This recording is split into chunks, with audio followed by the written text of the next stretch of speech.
സമസ്ത കേരള ജമിയത്തുൽ ഉലമ മഹാന്മാരായ പണ്ഡിതന്മാർ ഇവിടെ രൂപീകരിക്കുന്നതിന്റെ പിന്നിലുള്ള ഏറ്റവും പ്രധാനപ്പെട്ട ലക്ഷ്യം എന്ന് പറയുന്നത് അഹ്ലുസുന്ന വൽ ജമാഅ എന്ന നമ്മുടെ വിശ്വാസത്തിൽ ഒരു വൈകല്യവും കൊണ്ടുവരാൻ ഒരു പുത്തൻവാദിയെയും അനുവദിക്കില്ല എന്നതിനു വേണ്ടി ആദർശപരമായ പ്രതിരോധം തീർക്കുന്നതിന് വേണ്ടിയാണ് സമസ്ത കേരള ജമിയത്തുൽ ഉലമ ഇവിടെ രൂപീകരിക്കപ്പെട്ടിട്ടുള്ളത്.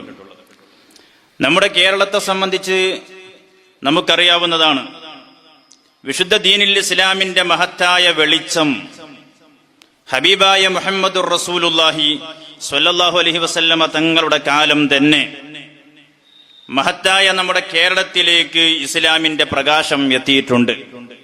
മഹാനായ Malik bin Dinar, Malik bin Habib, Sharaf bin Malik തുടങ്ങിയ 12ഓളം മഹാന്മാർ പായക്കപ്പലിൽ കയറി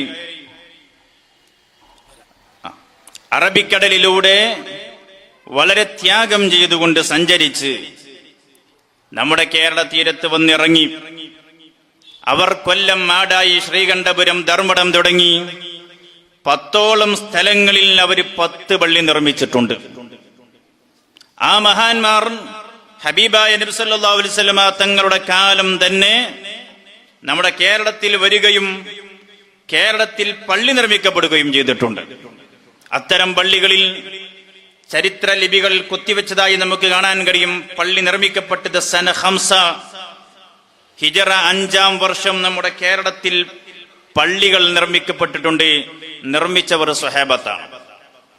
അങ്ങനെ ഹബീബായ നബി സല്ലല്ലാഹു അലൈഹി വസല്ലമ തങ്ങളിൽ നിന്ന് നേരിട്ട് ദീനിന്റെ വിശ്വാസവും ആചാരവും പഠിച്ചെടുത്ത മഹാന്മാരായ സ്വഹാബ അവർ ഈ കേരളത്തിൽ കടന്നു വരികയും അള്ളാഹുവിനെ സംബന്ധിച്ചുള്ള വിശ്വാസവും അതുപോലെ ഹബീബായ നബി സല്ലല്ലാഹു അലൈഹി വസല്ലമ തങ്ങളെ സംബന്ധിച്ചുള്ള വിശ്വാസവും ഇസ്ലാമിക വിശ്വാസവും ആചാരവും, ഇസ്ലാമിൽ ഏത് തരത്തിലാണ് വിശ്വസിക്കേണ്ടത്, ജുമുഅക്ക് ഏത് ഭാഷയിലാ ഖുതുബ നിർവഹിക്കേണ്ടത്, തറാവീഹ് എത്രയാ റക്അത്ത് നിസ്കരിക്കേണ്ടത്, അങ്ങനെ തുടങ്ങി വിശുദ്ധ ദീനുൽ ഇസ്ലാമിന്റെ വിശ്വാസങ്ങളും ആചാരങ്ങളും ഹബീബായ നബി സല്ലല്ലാഹു അലൈഹി വസല്ലം തങ്ങളിൽ നിന്ന് നേരിട്ട് കേട്ട് പഠിച്ച സ്വഹാബത്ത് നമ്മുടെ കേരളത്തിൽ വന്ന് ഇസ്ലാം പഠിപ്പിക്കുകയാണ്. പല അറബ് നാടുകളിലും ഇസ്ലാം എത്തുന്നതിന് മുമ്പ് ഇസ്ലാം സ്വീകരിക്കാൻ ഭാഗ്യം ലഭിച്ച നാടാണ് നമ്മുടെ നാട് എന്നത് നമ്മുടെ ഏറ്റവും വലിയ ഒരു പ്രത്യേകതയാണ്.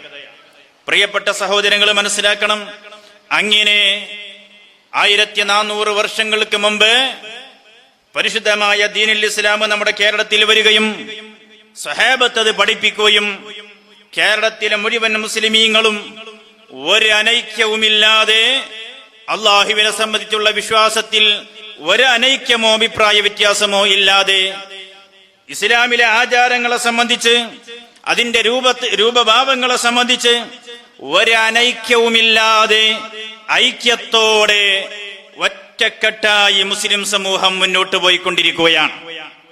അങ്ങനെ നമ്മുടെ മഹാന്മാരായ മുൻഗാമികൾ, ആ മുൻഗാമികൾ സ്വഹാബത്തിൽ നിന്ന് അവരെ ശിഷ്യന്മാർ, അവരെ കണ്ടവരിൽ നിന്നും അവരുടെ അടുത്ത തലമുറ വളരെ ഭംഗിയായി കൈമാറ്റം ചെയ്യപ്പെട്ട് വിശുദ്ധ ദീനുൽ ഇസ്ലാം പഠിച്ചുകൊണ്ടിരിക്കുന്ന നാടായിരുന്നു നമ്മുടെ നാട്. പിന്നീട് 921 മാത്രമാണ് വിശ്വാസത്തിന്റെ വിഷയത്തിൽ അനൈക്യവുമായി വഹാബിസം കടന്നു വരുന്നത്. ആ വഹാബികൾ കടന്നു വന്ന് ആ സ്വഹാബത്തടക്കമുള്ള മുഴുവൻ മുസ്ലിമീങ്ങളും മുശ്രിക്കുകളാണെന്ന് പറയുന്ന ഒരവസ്ഥ കടന്നു വന്നു. വിശ്വാസത്തിന്റെ കാര്യത്തിൽ അനൈക്യം കൊണ്ടുവന്നു, ആചാരത്തിന്റെ വിഷയത്തിൽ അനൈക്യം കൊണ്ടുവന്നു. പിന്നീട് 940കളിലാണ് ജമാഅത്തെ ഇസ്ലാമി എന്ന് പറയുന്ന പ്രസ്ഥാനം കടന്നു വരുന്നത്. ആ ജമാഅത്തെ ഇസ്ലാമിക്കാരൻ കടന്നു വന്നിട്ട് അവർ പറയുന്നത് ഇവിടെയുള്ള മറ്റുള്ള എല്ലാ കക്ഷികളും ഇസ്ലാമിന്റെ ബൗണ്ടറിയിൽ നിന്ന് പുറത്താണ്. കാരണം ആരാധന എന്നതിന് അനുസരണ എന്ന അർത്ഥം വെച്ച ജമാഅത്തെ ഇസ്ലാമിക്കാരൻ ഇന്ത്യൻ ജനാധിപത്യ നിയമത്തെ അനുസരിക്കുന്നത് ഒരു മുസ്ലിമിന് പാടില്ലാത്തതാണെന്നും ജനാധിപത്യ നിയമത്തെ അനുസരിക്കുന്നതും ഇന്ത്യൻ ഭരണഘടന അംഗീകരിക്കുന്നതും ഇവിടത്തെ ഉദ്യോഗത്തിൽ കയറുന്ന ഉദ്യോഗസ്ഥനായി പോകുന്നതും ഇവിടത്തെ രാഷ്ട്രീയ പ്രവർത്തനത്തിൽ കക്ഷിയാകുന്നതും തെരഞ്ഞെടുപ്പിൽ മത്സരിക്കുന്നതും വോട്ട് ചെയ്യുന്നതുമെല്ലാം ഇസ്ലാമിൽ നിന്നും പുറത്തു പോകുന്ന സംഗതിയാണെന്ന് അവരുടെ പ്രബോധനത്തിൽ എഴുതി വെച്ചു ജമാഅത്തെ ഇസ്ലാമിക്കാരൻ. അങ്ങനെ ഇവിടുത്തെ മുസ്ലിമീങ്ങൾ മുഴുവനും രാഷ്ട്രദ്രോഹികളും രാഷ്ട്രവിരുദ്ധരും രാജ്യത്തിന്റെ ഐക്യത്തിനും അഖണ്ഡതക്കും കളങ്കം സൃഷ്ടിക്കുന്നവരുമാണെന്ന് മുസ്ലിമീങ്ങളെ സംബന്ധിച്ച് മറ്റുള്ളവർക്ക് തെറ്റിദ്ധരിക്കാൻ പാകത്തിൽ അവർ ഇസ്ലാമിന്റെ പേരിൽ പലതും എഴുതി പിടിപ്പിച്ചു. പക്ഷേ ഇപ്പോൾ അവ തൗഹീദിനെ അവർ മാറ്റിയിരിക്കുകയാണ്. അങ്ങനെ വിശുദ്ധ ദീനിൽ ഇസ്ലാമിന്റെ വിഷയത്തിൽ, തൗഹീദിന്റെ വിഷയത്തിൽ, വിശ്വാസത്തിന്റെ കാര്യത്തിൽ, ആചാരത്തിന്റെ കാര്യത്തിൽ ഒരു അനൈക്യവുമില്ലാതിരുന്ന മുസ്ലിം സമൂഹത്തിൽ തർക്കവും അനൈക്യവും കൊണ്ടുവന്ന കക്ഷികളാണ് ബിദ്അത്തിന്റെ കക്ഷികൾ എന്ന് പറയുന്നത്. അവർ എപ്പോഴും മുസ്ലിം കൂട്ടായ്മയിൽ നിന്ന് സമൂഹത്തെ വ്യതിചലിച്ചു കൊണ്ടുപോയി ഇസ്ലാമിന്റെ സംസ്കൃതിയെ നശിപ്പിക്കാൻ ശ്രമിക്കുന്നവരാണ്. എന്നാൽ പ്രിയപ്പെട്ട സഹോദരങ്ങൾ മനസ്സിലാക്കണം, ഞാൻ നേരത്തെ സൂചിപ്പിച്ചതുപോലെ യഥാർത്ഥ അഹ്ലുസുന്ന വൽ ജമാഅത്തിന്റെ വിശ്വാസം എന്താണ് എന്നതിനെ സംബന്ധിച്ച് വളരെ കൃത്യമായി സ്വഹാബത്ത് പഠിപ്പിച്ചതെന്ന വിശ്വാസമാണ് നമ്മുടെ വിശ്വാസം. പ്രപഞ്ചത്തെ മുഴുവനും സൃഷ്ടിച്ച് സംവിധാനിച്ചവനാണ് അല്ലാഹു. അവനാണ് ഇവിടെ സർവ്വതും സൃഷ്ടിക്കുന്നവനും എല്ലാം നിയന്ത്രിക്കുന്നവനും അല്ലാഹു സുബ്ഹാനഹു വ തആലയാണ്. അതുകൊണ്ടാണ് സൂറത്തുൽ ഫാത്തിഹയിൽ നമ്മൾ ആവർത്തിച്ച് പറയുന്നത് ഇയ്യാക നഅ്ബുദു വ ഇയ്യാക നസ്തഈൻ. അല്ലാഹുവേ, നിന്നെ മാത്രമേ ഞങ്ങൾ ആരാധിക്കുന്നുള്ളൂ, നിന്നോട് മാത്രമേ ഞങ്ങൾ സഹായം ചോദിക്കുന്നുള്ളൂ. ഇതാണ് ഒരു മുസ്ലിമിന്റെ വിശ്വാസം എന്ന് പറയുന്നത്. എല്ലാം സൃഷ്ടിക്കുന്നവൻ അല്ലാഹുവാണ്. ആര് സഹായിച്ചാലും എങ്ങനെ സഹായം ലഭിച്ചാലും അതെല്ലാം യഥാർത്ഥത്തിൽ ലഭിക്കുന്നത് അല്ലാഹുവിൽ നിന്നാണ് എന്ന വിശ്വാസമാണ് അഹ്ലുസുന്ന വൽ ജമാഅത്തിന്റെ വിശ്വാസം. എന്നാൽ അല്ലാഹുവിൽ നിന്ന് സഹായം ലഭിക്കുവാനുള്ള കാരണങ്ങൾ, നിമിത്തങ്ങളാണ് മഹാന്മാർ. ഭൗതികവും അഭൗതികവുമായ ധാരാളം നിമിത്തങ്ങളുണ്ട്. വഇദാ മരിൽതു ഫഹുവ യശ്ഫീൻ. ഞാൻ രോഗിയായാൽ എന്നെ സുഖപ്പെടുത്തുന്നവൻ അല്ലാഹുവാണെന്ന് പരിശുദ്ധ ഖുർആൻ പറയുന്നു. അതേ സമയത്ത് രോഗമാകുമ്പോൾ നാം ഡോക്ടറെ സമീപിക്കുന്നുണ്ട്, മരുന്ന് കഴിക്കുന്നുണ്ട്. പക്ഷേ അതൊന്നും നമ്മുടെ വിശ്വാസത്തിനെതിരല്ല. അല്ലാഹു തആല രോഗം സുഖപ്പെടുത്തുവാൻ അവൻ നിമിത്തമാക്കി വെച്ചതാണ് മരുന്നുകൾ, അവൻ നിമിത്തമാക്കി വെച്ചതാണ് ഇവിടെയുള്ള ചികിത്സാ സംവിധാനങ്ങൾ. ഇതാണ് അഹ്ലുസുന്ന വൽ ജമാഅത്തിന്റെ യഥാർത്ഥ വിശ്വാസം. അതുകൊണ്ട് തന്നെ മഹാന്മാരായ അല്ലാഹുവിന്റെ ഔലിയാക്കളും ആരിഫീങ്ങളും അവര് നമ്മെ സഹായിക്കും എന്ന് ഉറച്ചു വിശ്വസിക്കുകയാണ്. ഹബീബായ നബി സല്ലല്ലാഹു അലൈഹി വസല്ലമ തങ്ങളോട് സ്വഹാബത്ത് പലപ്പോഴും സഹായം ചോദിച്ചിട്ടുണ്ട്. മഹാന്മാരായ സ്വഹാബത്ത് പല ഘട്ടങ്ങളിലും വിഷമവും പ്രയാസവും വന്നപ്പോൾ നബി സല്ലല്ലാഹു അലൈഹി വസല്ലമ തങ്ങളോട് സഹായം ചോദിച്ചിട്ടുണ്ട്. പരിശുദ്ധമായ റൗള ഷരീഫിന്റെ ചാരെ ഇന്നും നമുക്ക് ചെന്ന് നോക്കിയാൽ റൗള ഷരീഫിന്റെ ചാരെ ധാരാളം പദ്യങ്ങൾ കൊത്തിവെച്ചിട്ടുണ്ടായിരുന്നു. ഖസീദത്തുൽ ബുർദ തീർത്തും റൗള ഷരീഫിന്റെ ചുമരിൽ ഉല്ലേഖനം ചെയ്യപ്പെട്ട ഒരു കാലഘട്ടമുണ്ടായിരുന്നു. പിൽക്കാലത്ത് അവിടുത്തെ ഭരണപരമായ മാറ്റങ്ങളും അവരുടെ വിശ്വാസത്തിൽ വന്ന മാറ്റങ്ങളുമൊക്കെ കാരണമായി അത് മായ്ക്കപ്പെട്ടുപോയി. പക്ഷേ ഇന്നും പരിശുദ്ധ റൗള ഷരീഫിന്റെ സമീപം ചെന്നു കഴിഞ്ഞാൽ ഇപ്പോഴും മായ്ക്കപ്പെടാതെ കിടക്കുന്ന രണ്ട് കവിത ഇപ്പോഴും നമുക്ക് അവിടെ കാണാൻ കഴിയും. അതെന്താണ്? ഹബീബായ നബി സല്ലല്ലാഹു അലൈഹി വസല്ലം തങ്ങൾ പ്രതിസന്ധി ഘട്ടം സ്വഹാബത്തിന് വന്നപ്പോൾ അല്ലാഹുവിന്റെ ഹബീബ് സല്ലല്ലാഹു അലൈഹി വസല്ലം തങ്ങൾ അവരെ സഹായിച്ചതെടുത്ത് പറയുന്ന, അവിടുന്ന് സഹായിച്ചതിന്റെ നേർ സാക്ഷ്യം എടുത്തു പറയുന്ന രണ്ട് കവിതകൾ ഇപ്പോഴും നമുക്ക് അവിടെ കാണാൻ കഴിയും. ഹബീബായ നബി സല്ലല്ലാഹു അലൈഹി വസല്ലം തങ്ങളെ വിളിച്ചുകൊണ്ട് പറയുന്ന ആ കവിതാശകലങ്ങൾ ഇപ്പോഴും നമുക്ക് അവിടെ കാണാൻ കഴിയും. എന്തായിരുന്നു അത്? യമൻ തഫജ്ജറത്തിൽ അൻഹാറു നാബിയതൻ മിൻ ഇസ്ബഇഹി ഫറവൽ ജയ്ശ ബിൽ മദദി. ഹബീബായ നബി സല്ലല്ലാഹു അലൈഹി വസല്ലം തങ്ങളെ വിളിച്ചുകൊണ്ട് പറയുകയാണ്, ഓ ഹബീബായ നബിയെ, ജനങ്ങളൊക്കെ വെള്ളം കിട്ടാതെ വിഷമിക്കുന്ന ഒരു ഘട്ടമുണ്ടായിരുന്നു. സ്വഹാബത്ത് ഒരു യുദ്ധത്തിന് വേണ്ടി ഇറങ്ങി. 1400ഓളം വരുന്ന സ്വഹാബത്തുള്ള ആ സംഘത്തിന് മരുഭൂമിയിലൂടെ സഞ്ചരിച്ചു കൊണ്ടിരിക്കെ വെള്ളത്തിന്റെ ദൗർലഭ്യം അനുഭവപ്പെട്ടു. അവര് നബി സല്ലല്ലാഹു അലൈഹി വസല്ലം തങ്ങളെ സമീപിച്ചു. അവിടുന്ന് അല്ലാഹു സുബ്ഹാനഹു വ തആല നൽകിയ മുഅ്ജിസത്ത് കൊണ്ട്, അമാനുഷിക സിദ്ധി കൊണ്ട് അവർക്ക് വെള്ളം കൊടുക്കുകയാണ്. അവരുടെ പാത്രങ്ങൾ മുഴുവനും, തോൽപാത്രം മുഴുവനും കാലിയായ പാത്രങ്ങൾ നബി സല്ലല്ലാഹു അലൈഹി വസല്ലമ തങ്ങൾ തന്റെ കൈവിരല് പാത്രത്തിലേക്ക് വെച്ചപ്പോൾ അവിടുത്തെ കൈവിരലുകൾക്കിടയിലൂടെ ശുദ്ധമായ വെള്ളം ഒഴുകുകയാണ്. എല്ലാവർക്കും അവരുടെ പാത്രം നിറയെ വെള്ളം കിട്ടി. ആ സംഭവം വിവരിക്കുന്ന സ്വഹാബത്തിനോട് ചോദിച്ചു, എന്ന് നിങ്ങൾ എത്ര പേരുണ്ടായിരുന്നു? ഞങ്ങളന്ന് 1400ഓളം പേരുണ്ടായിരുന്നു. ഞങ്ങളന്ന് 1,40,000 പേരാണെങ്കിലും എല്ലാവർക്കും മതിയാകുന്ന തരത്തിൽ വെള്ളം അവിടുന്ന് ലഭിക്കുമായിരുന്നു. നബി സല്ലല്ലാഹു അലൈഹി വസല്ലമ തങ്ങൾ അത്ഭുതകരമായ സ്വഹാബത്തിനെ സഹായിച്ചതിന്റെ നേർസാക്ഷ്യമാണ് ഇന്നും റൗള ഷരീഫിന്റെ ചുമരിൽ ഉല്ലേഖനം ചെയ്യപ്പെട്ട ആ കവിതയിലൂടെ പറയുന്നത്. അപ്പൊ അല്ലാഹു സുബ്ഹാനഹു വ തആലയാണ് അവിടെ സ്വഹാബത്തിന് വെള്ളം കൊടുത്തത്. അല്ലാഹു തആലയാണ് അവിടെ വെള്ളത്തെ സൃഷ്ടിച്ചത്. പക്ഷേ അല്ലാഹു തആല സൃഷ്ടിക്കുവാനുള്ള നിമിത്തമായി വർത്തിച്ചത് ഷഫീഉൽ വറാ മുഹമ്മദുർ റസൂലുള്ളാഹി സ്വല്ലല്ലാഹു അലൈഹി വസല്ലം തങ്ങളാണ്.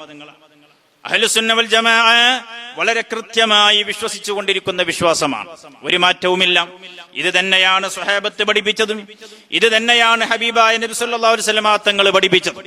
എന്നാൽ പ്രിയപ്പെട്ട സഹോദരങ്ങൾ മനസ്സിലാക്കണം, നമ്മുടെ വിശ്വാസത്തെ തകർക്കുന്നതിന് വേണ്ടി, അഹ്ലുസുന്ന വൽ ജമാഅത്തിന്റെ യഥാർത്ഥ വിശ്വാസത്തെ തകർക്കുന്നതിന് വേണ്ടി കഴിഞ്ഞ കാലങ്ങളിൽ ഖവാരിജുകൾ എന്ന് പറയുന്ന പിഴച്ച കക്ഷികൾ കടന്നു വന്നിരുന്നു. ആ ഖവാരിജുകളാണ് ബഹുമാനപ്പെട്ട സയ്യിദന അലി ഇബ്നു അബീ ത്വാലിബ് റളിയല്ലാഹു അൻഹുവിനെ കൊന്നുകളഞ്ഞത്. അലി റളിയല്ലാഹു അൻഹുവിനെ കൊന്നുകളയുന്നതിന് ഗൂഢാലോചന നടത്തി ആക്രമണം അയച്ചുവിട്ടത് ഖവാരിജുകൾ എന്ന് പറയുന്ന കക്ഷികളാണ്. അതിനുശേഷം ഖവാരിജുകൾക്ക് ശേഷം വന്നിട്ടുള്ള റാഫിദത്ത് എന്ന് പറയുന്ന മറ്റൊരു പുത്തൻവാദികൾ ഉണ്ടായിരുന്നു. അവർ ബഹുമാനപ്പെട്ട സയ്യിദന അബൂബക്കർ സിദ്ദീഖ് റളിയല്ലാഹു അൻഹുവിനെയും ബഹുമാനപ്പെട്ട സയ്യിദന ഉമർ ഇബ്നുൽ ഖത്താബ് റളിയല്ലാഹു അൻഹുവിനെയും വളരെ മോശമായി ചിത്രീകരിക്കുകയും ആ മഹാന്മാർ പിഴച്ചവരാണെന്നും അവരൊക്കെ നരകത്തിന്റെ അവകാശികളാണെന്നും ഇവിടെ വാദിച്ചവരാണ് റാഫിദത്ത് എന്ന് പറയുന്ന കക്ഷികൾ. ആ റാഫിദത്ത് ഇവിടെ കടന്നു വന്ന് അള്ളാഹുവിനെ സംബന്ധിച്ചുള്ള വിശ്വാസത്തിൽ മാരകമായ അബദ്ധങ്ങൾ കൊണ്ടുവന്നവരാണ് റാഫിദത്ത് എന്ന് പറയുന്ന കക്ഷികൾ. അവരിവിടെ പഠിപ്പിച്ചു അല്ലാഹു സുബ്ഹാനഹു വ തആല അവന് കൈയുണ്ടെന്നും അവയവങ്ങളുണ്ടെന്നും ശരീരമുണ്ടെന്നുമൊക്കെ, അതുപോലെ അല്ലാഹു തആല അർശിന്റെ മുകളിൽ ഇരിക്കുകയാണെന്ന് എന്ന തരത്തിലുള്ള വ്യാജമായ വിശ്വാസങ്ങൾ ആദ്യമായി ഇവിടെ പ്രചരിപ്പിച്ചത് റാഫിദത്ത് എന്ന് പറയുന്ന കക്ഷികളാണ്. എന്നാൽ അല്ലാഹു സുബ്ഹാനഹു വ തആല ഈ ലോകങ്ങളെ മുഴുവനും സൃഷ്ടിച്ച് സംവിധാനിച്ച് പോറ്റി വളർത്തുന്ന ലോകത്തിന്റെ മുഴുവനും സൃഷ്ടാവാണെന്നതാണ് അഹ്ലുസുന്ന വൽ ജമാഅ വിശ്വസിക്കുന്നത്. അതാണ് യുക്തിഭദ്രമായ വിശ്വാസവും. ആ വിശ്വാസത്തെ നേരിടാൻ, യുക്തി കൊണ്ട് നേരിടാൻ ഒരു യുക്തിവാദിക്കും സാധ്യമല്ല, ഒരു നിരീശ്വരവാദിക്കും സാധ്യമല്ല. ഈ മഹാപ്രപഞ്ചത്തെ പടച്ചവ ഒരു സൃഷ്ടാവുണ്ടെന്നും അവൻ തീർത്തും അനാദിയാണെന്നും അവന്റെ ഉണ്മക്ക് തുടക്കമില്ലെന്നും അവന്റെ ഉണ്മക്ക് അന്ത്യമില്ലെന്നും അവൻ എല്ലാ സൃഷ്ടികളിൽ നിന്നും പൂർണ്ണമായും ഒരു നിലക്കും ഒരു സൃഷ്ടിയെയും ആശ്രയിക്കാത്ത നിരാശ്രയനാണെന്നൊക്കെ അഹ്ലുസുന്ന വൽ ജമാഅ അല്ലാഹുവിനെ സംബന്ധിച്ച് പഠിപ്പിക്കുന്നു. ആ വിശ്വാസം വളരെ കൃത്യവും യുക്തിഭദ്രവുമാണ്. അതിനെ ചോദ്യം ചെയ്യാൻ ഒരു നിരീശ്വരവാദിക്കും സാധ്യമല്ല. എന്നാൽ ഈ വിശ്വാസത്തിൽ കളങ്കം വരുത്തി അല്ലാഹു തആല അർശിന്റെ മേലിൽ ഇരിക്കുകയാണെന്ന് പറഞ്ഞാൽ അതെങ്ങനെയാണ്? അല്ലാഹു തആല അർശിനെ പടച്ചു. ആ അർശിനെ പടച്ചവനാരാണ്? അല്ലാഹു തആലയാണ്. അർശിനെ സൃഷ്ടിക്കുന്നതിന് മുമ്പ് അല്ലാഹു എവിടെയായിരുന്നു എന്നവര് ചോദ്യം യുക്തിവാദി ചോദിക്കുമ്പോൾ ഈ തരത്തിൽ വിശ്വാസ വൈകല്യം കൊണ്ടുവന്ന റാഫിദത്തും ആ റാഫിദത്തിന്റെ അതേ വിശ്വാസം ഇന്ന് കടമെടുത്തുകൊണ്ട് വിശ്വസിച്ചുകൊണ്ടിരിക്കുന്ന വഹാബികളും ഈ വിഷയത്തിൽ ഉത്തരം മുട്ടുകയാണ്. അതുകൊണ്ട് ഞാൻ പറഞ്ഞു വന്നത്, ഈ തരത്തിൽ റാഫിദത്തും ഖവാരിജുകളും മുഅ്തസിലത്തും ഒക്കെ കഴിഞ്ഞ കാലത്ത് ധാരാളം വിശ്വാസ വൈകല്യങ്ങൾ സംഭവിച്ച പുത്തൻവാദികൾ കഴിഞ്ഞ കാലങ്ങളിൽ കഴിഞ്ഞുപോയിട്ടുണ്ടായിരുന്നു. എന്നാൽ ഈ കാലഘട്ടത്തിൽ അവരുടെ അതേ പാത സ്വീകരിക്കുന്നവരാണ് വഹാബികൾ, അതേ പാത സ്വീകരിക്കുന്നവരാണ് ജമാഅത്തെ ഇസ്ലാമിക്കാരൻ. അതോടൊപ്പം നമ്മുടെ വിശ്വാസത്തെ തകർക്കുവാനും നമ്മെ ഈമാനിന്റെ വടിയിൽ നിന്ന് പുറത്തു കൊണ്ടുപോകാനും പ്രവർത്തിച്ചു കൊണ്ടിരിക്കുന്ന മറ്റൊരു തരം കക്ഷികളാണ് കള്ളത്തുരീഖത്തുകാരെന്ന് പറയുന്ന കക്ഷികൾ. അവർ ആത്മീയമായ മുസ്ലിമീങ്ങളുടെ ആവേശത്തെ ചൂഷണം ചെയ്യുകയാണ്. ഏതെല്ലാം തരത്തിലുള്ള ചൂഷണങ്ങളാണ് നടന്നുകൊണ്ടിരിക്കുന്നത്. പ്രിയപ്പെട്ട സഹോദരങ്ങളെ, കള്ളത്വരീഖത്തുകാർ അവർ അഹ്ലുസുന്ന വൽ ജമാഅത്തിന്റെ വഴിയിൽ നിന്ന്, യഥാർത്ഥ വിശ്വാസത്തിൽ നിന്ന് കുഫറിന്റെ വിശ്വാസത്തിലേക്ക് വരെ മഹാന്മാരായ ഔലിയാക്കളുടെ പേര് പറഞ്ഞുകൊണ്ട് മുസ്ലിമീങ്ങളെ കൊണ്ടുപോകാൻ ശ്രമിക്കുന്നവരാണ്. അഹ്ലുസുന്ന വൽ ജമാഅ വിശ്വസിക്കുന്ന ശരിയായ വിശ്വാസം ഇവിടെ പഠിപ്പിക്കുന്നത് അഹ്ലുസുന്ന വൽ ജമാഅത്തിന്റെ മഹാന്മാരായ പണ്ഡിതന്മാരാണ്, സുന്നത്തി ജമാഅത്തിന്റെ പണ്ഡിതന്മാരാണ്, സമസ്ത കേരള ജമിയത്തുൽ ഉലമയുടെ പണ്ഡിതന്മാരാണ്. അതുകൊണ്ട് തന്നെ അഹ്ലുസുന്ന വൽ ജമാഅത്തിന്റെ ശരിയായ വിശ്വാസത്തിൽ അടിയുറച്ചു നിന്ന് ഒരു കള്ളത്വരീഖത്തുകാരനും നമ്മുടെ ഈമാനും ഹിദായത്തും പണയം വെക്കാൻ നാം തയ്യാറാകാൻ പാടില്ല. അതുകൊണ്ട് തന്നെ ഇന്ന് നമ്മുടെ കേരളത്തിലും ലോകതലത്തിലും ഇന്ന് പ്രവർത്തിച്ചു കൊണ്ടിരിക്കുന്ന സകല പുത്തൻവാദങ്ങളുടെയും മുനയൊടിച്ചുകൊണ്ട് അവരുടെ പുത്തൻവാദത്തിന്റെ വ്യാജ പ്രചാരണങ്ങൾ തുറന്നു കാണിച്ചുകൊണ്ട് പരിശുദ്ധമായ ദീനുൽ ഇസ്ലാമിന്റെ ശരിയായ വിശ്വാസം വളരെ വ്യക്തമായി പ്രമാണസഹിതം വിശദീകരിച്ചുകൊണ്ട് 126ഓളം സോൺ കേന്ദ്രങ്ങളിൽ നടന്നുകൊണ്ടിരിക്കുന്ന നമ്മുടെ ആദർശ സമ്മേളനങ്ങൾ മഹാന്മാരായ പണ്ഡിതന്മാരുടെ നേതൃത്വത്തിൽ നടന്നുകൊണ്ടിരിക്കുകയാണ്. അല്ലാഹു സുബ്ഹാനഹു വ തആല തൗഫീഖ് നൽകട്ടെ. തർക്കമില്ലാതെ തുടർന്നു വരികയും ചെയ്യുന്നതാണ് നമ്മുടെ കേരളത്തിന്റെ പാരമ്പര്യം എന്ന് നാം സൂചിപ്പിക്കുകയുണ്ടായി. എന്നാൽ അതിൽ ഛിദ്രത വരുത്തിയതാണ് പുത്തൻവാദികൾ, വഹാബികളും മൗദൂദികളും, അതുപോലെ തന്നെ മുൻകാലത്തുള്ള ഖവാരിജുകളും മുഅ്തസിലുകളും റാഫിദുകളും തുടങ്ങിയ നിരവധി പിഴച്ച കക്ഷികൾ ഇസ്ലാമിക വിശ്വാസങ്ങളെയും ആചാരങ്ങളെയും എപ്രകാരമായിരുന്നുവോ വികലപ്പെടുത്തിയിരുന്നത്, അതുപോലെ തന്നെ ഇസ്ലാമിക വിശ്വാസങ്ങളെയും ആചാരങ്ങളെയും വികലപ്പെടുത്തുന്നവരാണ് കള്ളത്വരീഖത്തുകാർ എന്ന് പറയുന്ന കക്ഷികൾ. ധാരാളം നാശങ്ങൾ അത്തരക്കാരിലൂടെ ഉണ്ടായിട്ടുണ്ട്.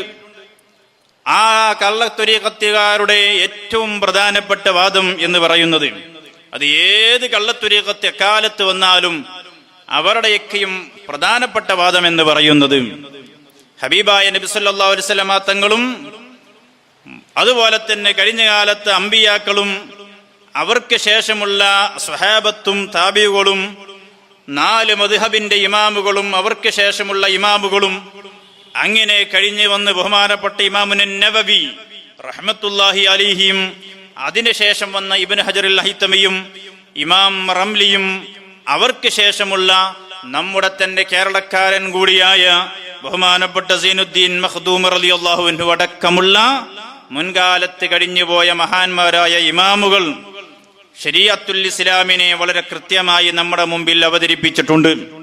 നബി സല്ലല്ലാഹു അലൈഹി വസല്ലമ തങ്ങളും സ്വഹാബത്തും പഠിപ്പിച്ച ദീൻ അത് ഇസ്ലാമിക ശരീഅത്താണ് എന്ന് അർത്ഥശങ്കക്കിടമില്ലാത്ത വിധം മഹാന്മാരായ ഇമാമുകൾ നമ്മെ പഠിപ്പിച്ചിട്ടുണ്ട്. എന്നാൽ ആ ശരീഅത്ത് ഞങ്ങൾക്ക് ബാധകമല്ല എന്ന് വാദിക്കുന്നവരാണ് കള്ളത്വരീഖത്തിന്റെ കക്ഷികൾ. അവർ ചെയ്യുന്നതൊക്കെയും അവർക്ക് പ്രത്യേകമായി അള്ളാഹുവിൽ നിന്ന് കിട്ടുന്നതാണ് എന്ന വാദമുന്നയിക്കുന്നവരാണ്. അത്തരക്കാരായ കക്ഷികളിൽ നാം വിശ്വാസികൾ പെട്ടുപോകാൻ പാടില്ല. ബഹുമാനപ്പെട്ട സയ്യിദ് ഖുതുബുൽ അഖ്താബ് ശൈഖ് മുഹയ്യിദ്ദീൻ അബ്ദുൽ ഖാദിർ അൽ ജീലാനി ഖദ്ദസല്ലാഹു സിറഹുൽ അസീസ് ബഹുമാനപ്പെട്ടവർ ഒരു വഴിയിലൂടെ സഞ്ചരിച്ചു കൊണ്ടിരിക്കുമ്പോൾ ബഹുമാനപ്പെട്ടവർക്ക് ഒരു പ്രത്യേക കാലഘട്ടമുണ്ടായിരുന്നു. അള്ളാഹുവിലേക്ക് പൂർണ്ണമായും ലയിച്ചു ചേർന്ന ആ കാലഘട്ടത്തിൽ ഭക്ഷണവും വെള്ളവുമില്ലാതെ അള്ളാഹു എന്ന ചിന്തയിൽ മാത്രം മുഴുകിക്കഴിഞ്ഞ ഒരു കാലഘട്ടമുണ്ടായിരുന്നു. ആ കാലഘട്ടത്തിൽ ബഹുമാനപ്പെട്ട മുഹയ്യിദ്ദീൻ ശൈഖ് റളിയല്ലാഹു അൻഹു മരുഭൂമിയിലൂടെ തനിച്ച് യാത്ര ചെയ്തുകൊണ്ടിരിക്കുമ്പോൾ ബഹുമാനപ്പെട്ടവരുടെ സമീപത്തേക്ക് അന്തരീക്ഷത്തിൽ നിന്നും ഒരു അശരീരി കേൾക്കുകയാണ്. എന്താണ് അശരീരി കേൾക്കുന്നത്? യാ അബ്ദുൽ ഖാദിർ, ബഹുമാനപ്പെട്ടവരെ വിളിക്കുകയാണ്. ബഹുമാനപ്പെട്ടവര് മുകളിലേക്ക് നോക്കിയപ്പോൾ സ്വർണ്ണത്തളികയിൽ ഭക്ഷണവും വെള്ളവും ഇങ്ങനെ ഇറങ്ങി വരുന്നുണ്ട്. ബഹുമാനപ്പെട്ട മുഹയ്യിദ്ദീൻ ശൈഖ് റളിയല്ലാഹു അൻഹു ചിന്തിക്കുകയാണ്, സ്വർണ്ണപാത്രത്തിൽ ഭക്ഷണപാനീയം കുടിക്കൽ നമുക്ക് ശരീഅത്തുൽ ഇസ്ലാം അനുവദിച്ചിട്ടില്ലല്ലോ, പിന്നെ ഞാൻ എങ്ങനെ ഇത് ഉപയോഗിക്കും എന്ന് ആശങ്കപ്പെട്ടപ്പോ ആ ശബ്ദം വീണ്ടും വരികയാണ്, ഞാൻ അല്ലാഹുവാണ്, നിനക്ക് വേണ്ടി ആ ഹറാമിനെ ഞാൻ ഹലാലാക്കി തന്നിരിക്കുന്നു. അത് സാധാരണക്കാരായ ആളുകൾക്കുള്ള ശരീഅത്താണ്.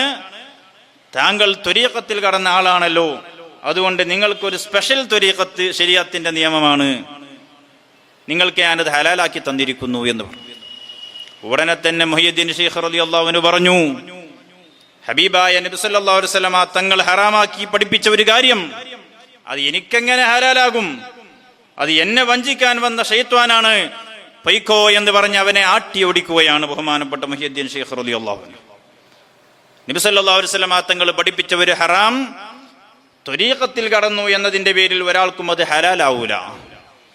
അതുകൊണ്ട് തന്നെ ശരീഅത്തുൽ ഇസ്ലാം പഠിപ്പിച്ച മഹാന്മാരായ നമ്മുടെ ഇമാമുകൾ പഠിപ്പിച്ചത്, മഹത്തുക്കളായ പണ്ഡിതന്മാരെ വിവരിച്ചു തരുന്ന ഇസ്ലാമിക നിയമത്തിനപ്പുറം അത് ത്വരീഖത്തിന്റെ ഭാഗമാണെന്ന് പറഞ്ഞുകൊണ്ടോ മറ്റോ ആരെങ്കിലും കടന്നു വരുന്നുവെങ്കിൽ അവരൊക്കെയും വ്യാജന്മാരാണ് എന്ന് നമ്മൾ മനസ്സിലാക്കണം.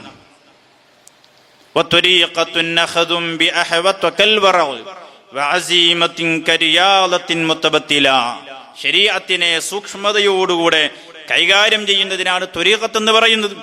ശരീഅത്തുൽ ഇസ്ലാമിൽ കറാഹത്തായ ഒരു കാര്യമാണെങ്കിൽ പോലും ത്വരീഖത്തിൽ ഒരാൾ പ്രവേശിച്ചു കഴിഞ്ഞാൽ അത് കറാഹത്തല്ലേ, അതെങ്കിൽ ചെയ്തു കളഞ്ഞേക്കാം എന്ന് ചിന്തിക്കാൻ പാടില്ല. ത്വരീഖത്തിൽ കടന്നവർ കറാഹത്തായ കാര്യം പോലും ഹറാമിന്റെ ഗൗരവത്തിൽ കണ്ട് ഹറാമ് കൈയൊഴിയുന്നത് പോലെ കറാഹത്തും കൈയൊഴിയുന്ന തലത്തിലേക്ക് ഉയരുന്നതിനാണ് ത്വരീഖത്തിൽ കടക്കുക എന്ന് പറയുന്നത് എന്ന് സൈനുദ്ദീൻ കബീർ മഅ്ബരി റളിയല്ലാഹു അൻഹു അവിടുത്തെ അദ്കിയയിലൂടെ നമ്മെ പഠിപ്പിക്കുന്നുണ്ട്. അപ്പൊ അതുകൊണ്ട് തന്നെ വിശ്വാസികളെ ഇസ്ലാമിന്റെ ദായിറയിൽ നിന്ന്, വിശ്വാസത്തിൽ നിന്ന് പുറത്തു കൊണ്ടുപോകാൻ ഇത്തരത്തിലുള്ള ധാരാളം വ്യാജ ത്വരീഖത്തുകാർ നമ്മുടെ കേരളത്തിൽ കഴിഞ്ഞ കാലത്ത് കടന്നുപോയിട്ടുണ്ട്.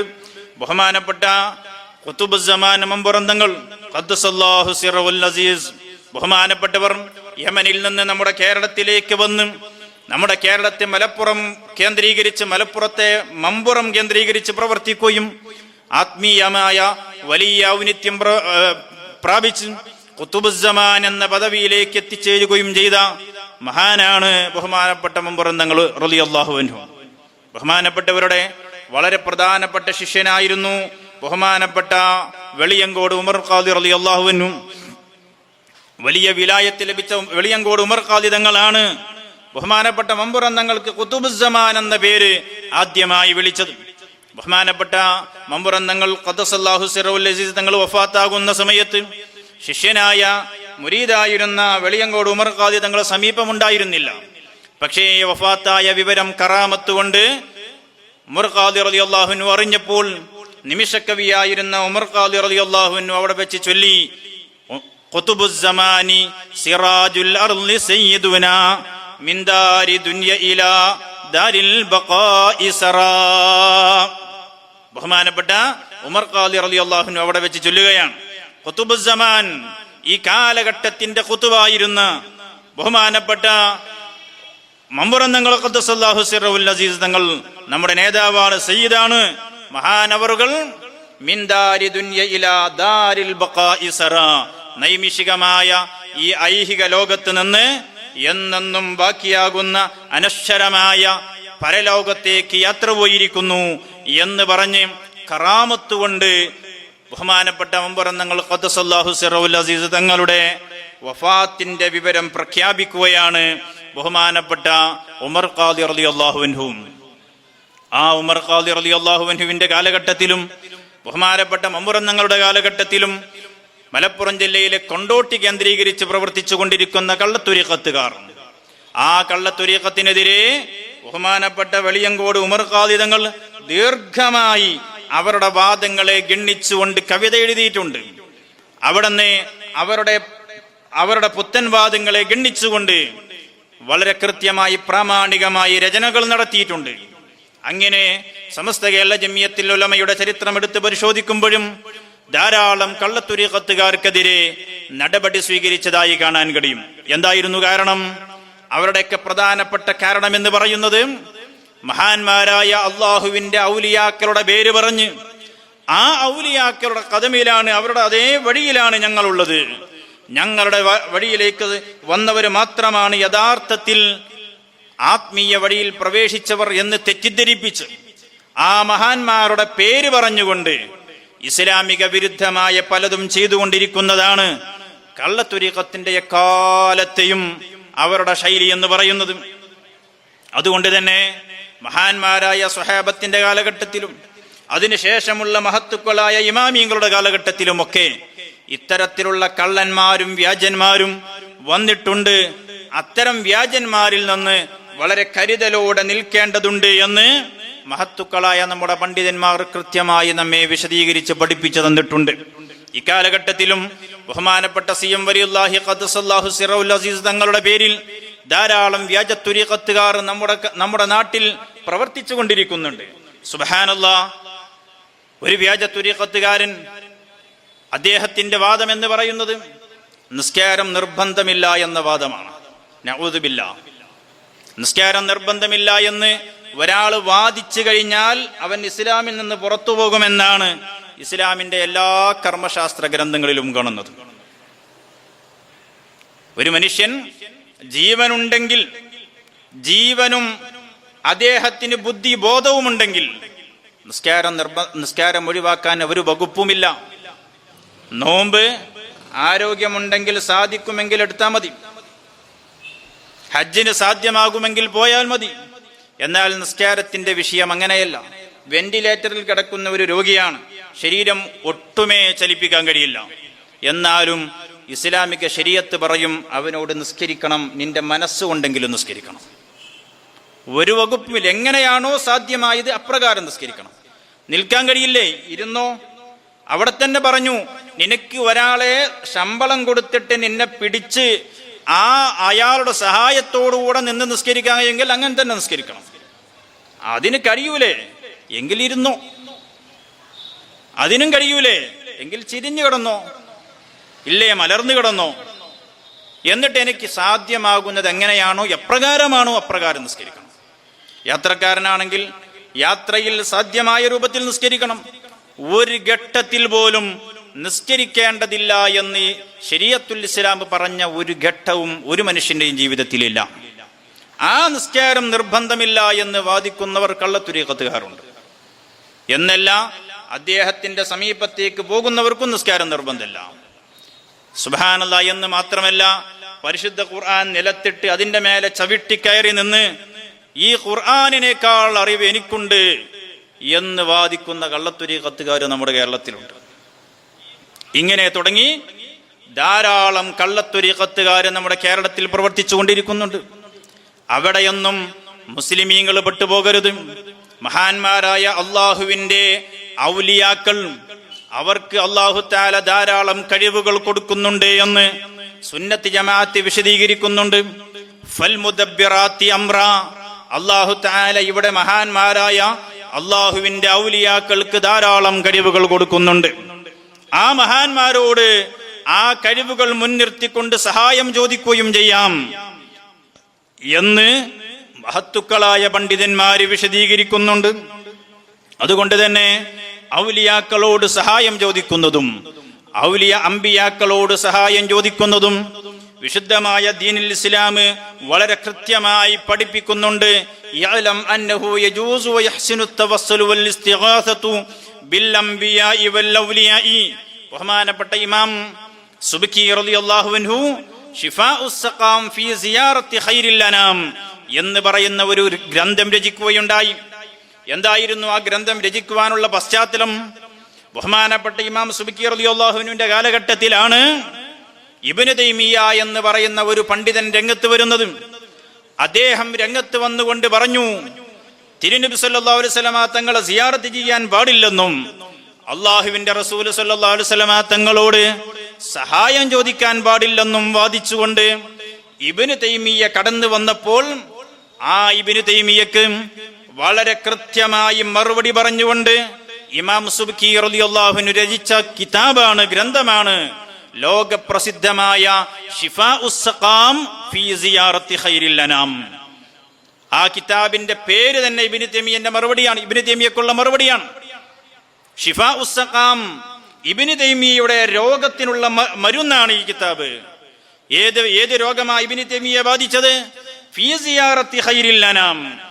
ലോകത്തിന്റെ ഏത് സൃഷ്ടികളുടെയും നേതാവായ ഷഫീഉനാ മുഹമ്മദുർ റസൂലുള്ളാഹി സ്വല്ലല്ലാഹു അലൈഹി വസല്ലമ തങ്ങളെ സിയാറത്ത് ചെയ്യാൻ പാടില്ല എന്ന് വാദിച്ച് രോഗഗ്രസ്തനായ ഇബ്നു തൈമിയ്യയുടെ രോഗത്തിനുള്ള മരുന്ന് എന്ന പേരിൽ ഒരു കിതാബ് എഴുതി ഇമാം സുബ്കി റളിയല്ലാഹു അൻഹു. ആ കിതാബിൽ ബഹുമാനപ്പെട്ടവരും ആയത്തുകളും ഹദീസുകളും വെച്ചുകൊണ്ട് ഇബ്നു തൈമിയ്യ ഉയർത്തിയ ആ പുത്തനാശയങ്ങളെ ഗണ്ണിച്ച് സംസാരിച്ച് ബഹുമാനപ്പെട്ട ഇമാം സുബ്കി റളിയല്ലാഹു അൻഹു എഴുതി, യഅലം അന്നഹു യജൂസു വയഹ്സുനു തവസ്സുലു വൽ ഇസ്തിഗാസതു ബിന്നബിയ്യി സ്വല്ലല്ലാഹു അലൈഹി വസല്ലം. അറിയണേ ജനങ്ങളെ, മഹാന്മാരായ അല്ലാഹുവിന്റെ ഔലിയാക്കൾ, അമ്പിയാക്കൾ, ആ മഹാന്മാരോട് സഹായം ചോദിക്കൽ പുണ്യകർമ്മമാണ് എന്നത് ഒരു സംശയത്തിനും വകുപ്പില്ലാത്ത വിധം മനസ്സിലാക്കണമെന്ന് മഹാനായ ഇമാം സുബ്കി റളിയല്ലാഹു അൻഹു വിശദീകരിക്കുകയാണ്. ഹബീബായ നബി സല്ലല്ലാഹു അലൈഹി വസല്ലമ തങ്ങൾ, ആ ഹബീബായ തങ്ങളടക്കമുള്ള അമ്പിയാക്കൾ, അവർക്ക് അല്ലാഹു തആല ധാരാളം കഴിവുകൾ നൽകിയിട്ടുണ്ട്. ആ മഹാന്മാരിലൂടെയാണ് അല്ലാഹു തആല ഈ ലോകത്തിന്റെ നിയന്ത്രണം തന്നെ വെച്ചിട്ടുള്ളത്, ഈ ലോകത്തിന്റെ ക്രമീകരണം തന്നെ വെച്ചിട്ടുള്ളത്. അങ്ങനെയാ, അല്ലാതെ ഇവിടെ ലോകത്ത് നേരിട്ട് അല്ലാഹു തആല നിയന്ത്രിക്കുക എന്നത്, അല്ലാഹു സുബ്ഹാനഹു വ തആല ഇവിടെ വെച്ചിട്ടുള്ള കാര്യകാരണ ബന്ധങ്ങളുണ്ട്. അതാണല്ലോ ഇവിടെ നമ്മുടെ ദൈനംദിന ജീവിതത്തിൽ തന്നെ അത് ബോധ്യപ്പെടും. നമുക്ക് രോഗിയായാൽ നമ്മളൊരു ഡോക്ടറെ സമീപിച്ചാൽ ആ ഡോക്ടർ എന്താ പറയാ, നമുക്ക് മരുന്ന് കുറിച്ച് തന്നിട്ട് പറയും, ഒരാഴ്ച മരുന്ന് കഴിച്ചിട്ട് വന്ന് വിവരം പറയണം. അതല്ലെങ്കിൽ ഇത് കഴിച്ചിട്ട് മാറ്റല്ലെങ്കിൽ ഒന്നും കൂടെ സ്കാൻ ചെയ്യേണ്ടി വരും, ഒന്നും കൂടി പരിശോധന നടത്തേണ്ടി വരും, അല്ലെങ്കിൽ അത് മാറ്റില്ലെങ്കിൽ നിങ്ങൾ വരൂ, ഞാൻ ഒന്നും കൂടി ഡോസ് കൂട്ടിത്തരാം. ഇങ്ങനെ പല രൂപത്തിൽ ഡോക്ടർമാർ പറയും. എന്താ അതിന്റെ അർത്ഥം? മരുന്ന് കൊണ്ടേക്കോളൂ, ഉപയോഗിച്ചോളൂ, ശ്രമിച്ചോളൂ, എനിക്ക് ഉറപ്പൊന്നും തരാൻ പറ്റില്ല, ഉറപ്പൊന്നും എനിക്ക് പറയാൻ പറ്റില്ല. അതാണ് അത്. അല്ലാഹു തആല രോഗം തരുന്നവനായ അല്ലാഹു അതിന്റെ ശമനത്തിന് വെച്ചിട്ടുള്ള ഒരു കാരണമാണ് ഡോക്ടർമാരെ സമീപിക്കുക. അതൊരു കാരണമാണ്. ആ കാരണവുമായി ബന്ധപ്പെട്ട് അല്ലാഹു തആല അതിൽ ശിഫ വെച്ചിട്ടുണ്ടെങ്കിൽ നമുക്ക് ശിഫ കിട്ടും, ഇല്ല എങ്കിൽ ശിഫയുണ്ടാവില്ല. അപ്പൊ അല്ലാഹു തആല രോഗശമനത്തിന് ഭൗതികമായ കാരണം വെച്ചിട്ടുണ്ട്, അഭൗതികമായ കാരണങ്ങൾ വെച്ചിട്ടുണ്ട്. അഭൗതികമായ കാരണമാണ് മഹാന്മാരെ സമീപിക്കുക. ബഹുമാനപ്പെട്ട യൂസുഫ് നബി അലൈഹി സ്വലാത്തു വസ്സലാമിന്റെ മക്കൾ, യൂസുഫ് നബി അലൈഹി സ്വലാത്തു വസ്സലാമിന്റെ ചരിത്രം വിശാലമായി സൂറത്ത് യൂസുഫിൽ അല്ലാഹു തആല പറയുന്നുണ്ട്. യൂസുഫ് നബി അലൈഹി സ്വലാത്തു വസ്സലാമിനെ ഓർത്ത് കരഞ്ഞതിന്റെ പേരിൽ യാക്കൂബ് നബി അലൈഹി സ്വലാത്തു വസ്സലാമിന്റെ കാഴ്ചക്ക് മങ്ങലേറ്റിരുന്നു. കാഴ്ചക്ക് മങ്ങലേറ്റ യൂസുഫ് നബി അലൈഹി സ്വലാത്തു വസ്സലാമിന്റെ പിതാവായ യാക്കൂബ് നബി അലൈഹി സ്വലാത്തു വസ്സലാമിന്റെ രോഗശമനത്തിന് വേണ്ടി സയ്യിദിന യൂസുഫ് നബി അലൈഹി സ്വലാത്തു വസ്സലാം തന്റെ ജ്യേഷ്ഠന്മാരുടെ കയ്യിൽ കൊടുത്തുവിടുന്ന ഒരു മരുന്ന് വിശുദ്ധ ഖുർആൻ പറയുന്നുണ്ട്. ഇദ്ഹബൂ ബിഖമീസി ഹാദാ ഫഅൽഖൂഹു അലാ വജ്ഹി അബീ യഅതി ബസ്വീറാ. പരിശുദ്ധ ഖുർആൻ പറയുകയാണ്, നിങ്ങൾ എന്റെ ഈ ഷർട്ടുമായി എന്റെ ഉപ്പയുടെ സമീപത്ത് പോവുക, എന്നിട്ട് ഫഅൽഖൂഹു അലാ വജ്ഹി അബീ, ആ ഷർട്ട് എന്റെ ഉപ്പന്റെ മുഖത്ത് കൊണ്ടുപോയി ഇടുക. അങ്ങനെ കൊണ്ടുപോയി ഇട്ടോളൂ, എന്നിട്ട് വന്ന് വിവരം പറയണം എന്നല്ല പറഞ്ഞത്, ഗ്യാരണ്ടിയാ പറയുന്നത്. യഅതി ബസ്വീറാ, വാപ്പക്ക് കാഴ്ച കിട്ടും, 100% ഉറപ്പാണ്. കണ്ടോ, 100% ഉറപ്പാണ്. കാരണം അവിടെ കാഴ്ചയെ സൃഷ്ടിക്കുമെന്ന വിവരം അല്ലാഹു തആല യൂസുഫ് നബി അലൈഹി സ്വലാത്തു വസ്സലാമിനെ അറിയിച്ചു. അതുകൊണ്ട് തന്നെ യൂസുഫ് നബിക്ക് ഉറപ്പ് പറയാൻ കഴിഞ്ഞു, ഉപ്പയുടെ മുഖത്ത് കൊണ്ടുപോയിട്ടോളൂ, കാഴ്ച തിരിച്ചു കിട്ടും, സംശയം വേണ്ട. പരിശുദ്ധ ഖുർആൻ പഠിപ്പിക്കുകയാണ്. അപ്പൊ അല്ലാഹു തആല കാഴ്ചയെ പടക്കുക എന്നതിന് കാരണമാണ്, അഭൗതികമായ കാരണമാണ് പരിശുദ്ധ ഖുർആൻ പഠിപ്പിക്കുന്നത്. നബി സല്ലല്ലാഹു അലൈഹി വസല്ലം തങ്ങൾ പറയുന്നു, നിങ്ങൾക്ക് രോഗമായാൽ നിങ്ങൾ 2 ഷിഫായിനെ നിങ്ങൾ മുറുകെ പിടിക്കണം. 2 ഷിഫയുണ്ട്. അതെന്താണ്? അൽ അസ്ലു വൽ ഖുർആൻ, അത് തേനും ഖുർആനുമാണ്. നബി സല്ലല്ലാഹു അലൈഹി വസല്ലം തങ്ങൾ പഠിപ്പിക്കുന്ന 2 ചികിത്സ, ഒന്ന് ആത്മീയമായ ചികിത്സയാണ്, മറ്റൊന്ന് ഭൗതികമായ ചികിത്സ. അസലി എന്നത് ഭൗതികമായ മരുന്നാണ്, ഔഷധമാണ്. തേനിന്റെ ഔഷധ മൂല്യം വിവരിക്കേണ്ടതില്ലല്ലോ. ഡോക്ടർമാരും ഇന്ന് നമ്മുടെ മരുന്നുകളിലുമൊക്കെ ഈ തേൻ ഒരു ചേരുവയായി ചേർക്കുന്നുണ്ട്. ഔഷധ മൂല്യമുള്ള ഒന്നാണ് തേൻ. അതിലൂടെ നമുക്ക് ശിഫ കിട്ടും. അപ്പൊ ഭൗതികമായ കാരണങ്ങൾ നിങ്ങൾ മുറുകെ പിടിക്കണം, അതോടൊപ്പം ആത്മീയമായ വഴിയും സ്വീകരിക്കണം. അതാണ് പരിശുദ്ധ ഖുർആൻ. ഖുർആനോദി മന്ത്രിക്കുമ്പോ ശിഫ കിട്ടുന്നു. ഖുർആനോദി വെള്ളത്തിലൂതിയിട്ട് ആ വെള്ളം കുടിച്ചിട്ട് ശിഫ കിട്ടുന്നു. ഇത് ആത്മീയമായ ചികിത്സയാണ്. സ്വഹാബത്ത് നബി സല്ലല്ലാഹു അലൈഹി വസല്ലം തങ്ങളുടെ കാലഘട്ടത്തിൽ സ്വഹാബത്തിൽപ്പെട്ട ഒരു സംഘം ഒരു യാത്രയ്ക്ക് വേണ്ടി ഇറങ്ങുകയാണ്. അങ്ങനെ ഒരു വഴിയിലൂടെ ഒരു ഗ്രാമത്തിലൂടെ ഇങ്ങനെ സഞ്ചരിച്ചുകൊണ്ടിരിക്കുമ്പോ സുബ്ഹാനല്ലാഹ് അവര് നാട്ടിലെത്തിയപ്പോ നാട്ടിൽ അവിടെ ഒരു പ്രദേശത്ത് ഒരു ബഹളം കാണുകയാണ്. ചെന്ന് അന്വേഷിച്ചു നോക്കുമ്പോ ആ ഗ്രാമത്തിന്റെ തലവൻ അദ്ദേഹത്തിന് പാമ്പ് കടിയേറ്റ് വിഷമേറ്റ് ബുദ്ധിമുട്ടുകയാണ്. സ്വഹാബത്തിനോട് ചോദിച്ചു, അപരിചിതരായ ആളുകളെ കണ്ടപ്പോ ചോദിച്ചു, നിങ്ങളിൽ ആരെങ്കിലും മന്ത്രിക്കുന്നവരുണ്ടോ എന്ന് ചോദിച്ചപ്പോ സ്വഹാബത്ത് മുന്നോട്ട് ചെന്ന് വിശുദ്ധ ഖുർആൻ സൂറത്തുൽ ഫാത്തിഹ പാരായണം ചെയ്ത് മന്ത്രിച്ചപ്പോൾ അദ്ദേഹത്തിന്റെ വിഷം തായോട്ടിറങ്ങുകയാണ്. അദ്ദേഹം പൂർണ്ണ സുഖം പ്രാപിക്കുകയാണ്. സ്വഹീഹുൽ ബുഖാരി റിപ്പോർട്ട് ചെയ്ത ഹദീസിൽ കാണാം. സന്തോഷത്തിൽ ആ ഗ്രാമത്തലവൻ അവർക്ക് 40 ആടുകളെ സമ്മാനം കൊടുക്കും. സ്വഹാബത്തിന് സംശയമായി, ഫാത്തിഹ ഓതിയിട്ട് ഖുർആൻ ഓതിയിട്ട് മന്ത്രിച്ചിട്ട് കിട്ടിയത് ഉപയോഗിക്കാൻ പറ്റുമോ ഇല്ലേ എന്ന് സംശയമായി. നബി സല്ലല്ലാഹു അലൈഹി വസല്ലം തങ്ങളെ സമീപം ചെന്നു. നബി സല്ലല്ലാഹു അലൈഹി വസല്ലം തങ്ങൾ പറഞ്ഞു, ഉപയോഗിച്ചോളൂ, അതിന്റെ ഒരു വിഹിതം എനിക്കും തന്നോളൂ. ഖുർആൻ ഓതിയിട്ട് കിട്ടിയതില്ലേ, അത് ബറക്കത്താണ്. കണ്ടോ? അപ്പോ അതാണ് സുന്നത്തി ജമാഅത്തിന്റെ വിശ്വാസം എന്ന് പറയുന്നത്. ഭൗതികവും അഭൗതികവുമായ കാരണങ്ങൾ, ആ കാരണങ്ങളുമായി ബന്ധപ്പെട്ട് അങ്ങനെയാണ് അല്ലാഹു തആല ഈ പ്രപഞ്ചത്തിന്റെ ക്രമീകരണം വെച്ചിട്ടുള്ളത്. അതിൽ വിശ്വസിക്കുന്നവരാണ് അഹ്ലുസുന്ന വൽ ജമാഅ. എന്നാൽ അത് നിഷേധിക്കുന്നവരാണ് പുത്തൻവാദികൾ. ആ പുത്തൻവാദികൾ സുന്നത്തി ജമാഅത്തിന്റെ വിശ്വാസത്തിൽ കളങ്കം ചേർക്കുന്നവരാണ്. അതുകൊണ്ട് തന്നെ അഹ്ലുസുന്ന വൽ ജമാഅ പറയുന്ന യഥാർത്ഥത്തിൽ ഇസ്ലാമിന്റെ വിശ്വാസം എന്ന് പറയുന്നത് മഹാന്മാരായ ഔലിയാക്കളും മൗലിയാക്കളും അള്ളാഹുവിൽ നിന്ന് നമുക്ക് ലഭിക്കുവാനുള്ള നിമിത്തങ്ങളാണ്. പക്ഷേ ഏത് കഴിവ് ആര് എപ്പോൾ എങ്ങനെ എങ്ങനെ ലഭിച്ചാലും അതെല്ലാം അള്ളാഹുവിൽ നിന്നുള്ളതാണ്. വമാ ബികും മിൻ നിഅമത്തിൻ ഫമിനല്ലാഹ്. ഏത് സഹായം, ഏത് അനുഗ്രഹം നിങ്ങൾക്ക് ആരിൽ നിന്ന് എപ്പോൾ എങ്ങനെ ലഭിച്ചാലും അതെല്ലാം അള്ളാഹുവിൽ നിന്നുള്ളതാണ്. ഏത് കഴിവും ഏത് സഹായവും അള്ളാഹുവിൽ നിന്ന് മാത്രമാണ്. എന്നാൽ ആ കഴിവ്, ആ സഹായം നമുക്ക് ലഭിക്കുവാനുള്ള കാരണങ്ങൾ പലതുണ്ട്. അത് ഭൗതികമുണ്ട്, അഭൗതികമുണ്ട് എന്നത് വിശ്വസിക്കുന്നവരാണ് അഹ്ലുസുന്ന വൽ ജമാഅ. ഇൻഷാ അല്ലാഹ് ഞാൻ എന്റെ സംസാരം അവസാനിപ്പിക്കുകയാണ്. ബഹുമാനപ്പെട്ട സലാം സഖാഫി ഇവിടെ എത്തിയിട്ടുണ്ട്. ഇൻഷാ അല്ലാഹ് ബഹുമാനപ്പെട്ട കൊളത്തൂർ ഉസ്താദ് കുറച്ചു സമയത്തിന് ശേഷം ഇവിടെ എത്തും. അഹ്ലുസുന്ന വൽ ജമാഅത്തിന്റെ പ്രമാണങ്ങളും ആചാരങ്ങളും ഒക്കെ വളരെ കൃത്യമായിട്ട് ഇവിടെ വിശദീകരിക്കപ്പെടും.